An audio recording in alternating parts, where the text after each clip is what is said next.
मतलब भारत चीन के बीच में सारे दरवाजे खोल दिए जाएं। यह स्वयं राजीव गांधी फाउंडेशन की रिपोर्ट में लिखा हुआ है 2009-11 में। क्या यह सब एक सोची समझी रणनीति के तहत हुआ कि भारत और चीन के बीच का ट्रेड इंबैलेंस 33 टाइम बढ़ गया इनकी सरकार ने?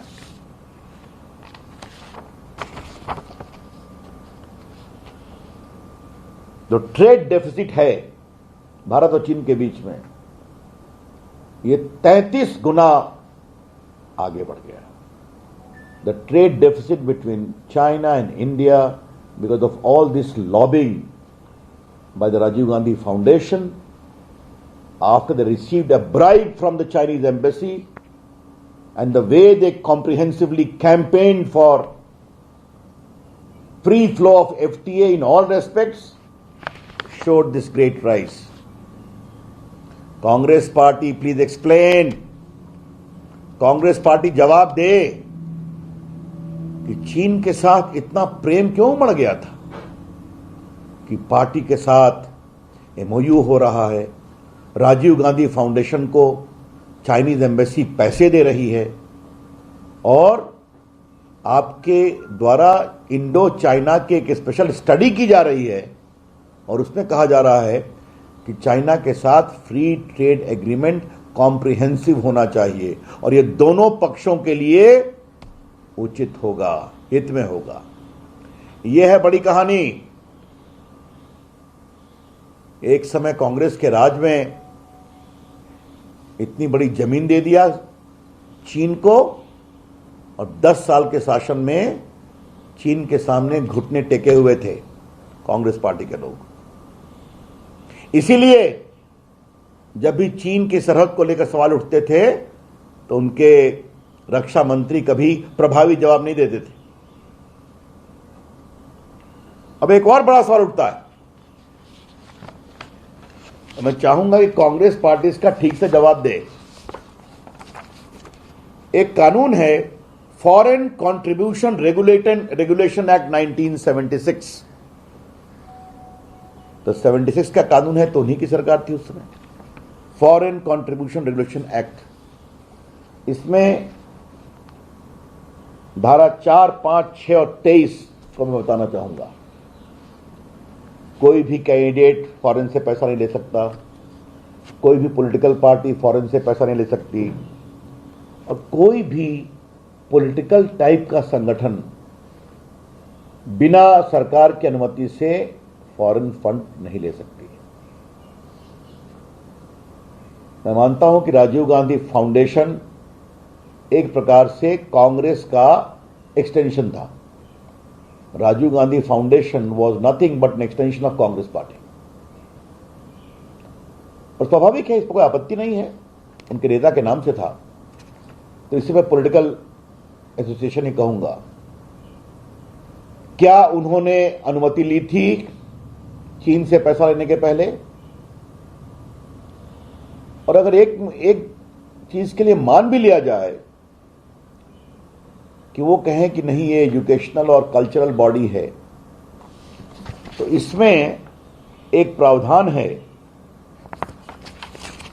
कि कोई, मैं पढ़ता हूं, certain association and persons receiving foreign contribution to give intimation to the central government. अगर वो एजुकेशनल है, इकोनॉमिक है, कल्चरल है, सोशल है, और क्या इंटीमेट करना है, इसे मैं पढ़ना चाहता हूं, ये बहुत जरूरी है। Every association so registered shall give within such time and such manner as may be prescribed an intimation to the central government as to the amount of each foreign contribution received by it, the source from which and the manner in which such contribution was received and the purposes for which and the manner in which such contribution was utilized for। तो क्या Rajiv Gandhi foundation ने सरकार को यह बताया, कानून की जो आवश्यकता है, कि आपने पैसा चाइनीज एम्बेसी से प्राप्त किया, किन शर्तों पर प्राप्त किया और आपने इसका क्या उपयोग किया है, और क्या वो जो इंटीमेशन दिया, अगर नहीं दिया तो क्यों नहीं दिया, ये कानून की आवश्यकता थी। और अगर दिया तो क्या उसमें आपने लिखा कि हम चीन के साथ फ्री ट्रेड एग्रीमेंट को प्रमोट करने के लिए ये पैसा लिए थे? और अगर नहीं बताया तो क्यों नहीं बताया? Let me repeat, it is a very very sensitive issue. If Rajiv Gandhi Foundation is political in our understanding, but even if they claim it is not, it is educational or social, then under Section 6 of the Foreign Contribution Regulation Act 1976, they are supposed to intimate the government as to the manner in which, the purposes for which they have received this amount, from what source, and most important, the manner in which they have utilized the amount. Has the Rajiv Gandhi Foundation intimated the government about it? If no, then why not? Second, have they in their intimation conveyed to the government that the money which they have received from Chinese embassy is being utilized to undertake study to promote free flow of free trade agreement? If they have not said so, why they have not said so? तो Rajiv Gandhi foundation ने चीनी embassy से पैसा ही नहीं लिया, कानून की अवहेलना भी की, सच्चाई को छुपाया भी. तो बीजेपी ये जानना चाहती है कि ये क्या पक रहा था, ये क्यों हो रहा था. और ये बताना इसलिए जरूरी है कि फॉरेन कंट्रीब्यूशन रेगुलेशन एक्ट 1976 की धारा 23 में एक बात का प्रावधान है, punishment for the contravention of any provision of the act. अगर कोई इस कानून के किसी प्रावधानों का उल्लंघन करेगा तो उसको 5 साल की सजा होगी. तो कांग्रेस पार्टी या तो स्थिति स्पष्ट करे कि उन्होंने सरकार से अनुमति ली थी चीनी कंट्रीब्यूशन लेने के लिए एम्बेसी से.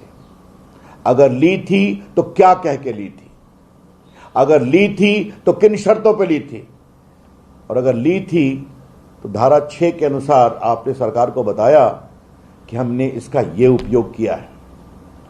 और अगर उस उपयोग में आपने ये नहीं बताया कि हमने चीन के फ्री फ्लो के ट्रेड एग्रीमेंट के लिए काम करने के लिए लिया है, तो आपने सच्चाई क्यों छुपाई? ये गंभीर विषय है मित्रों.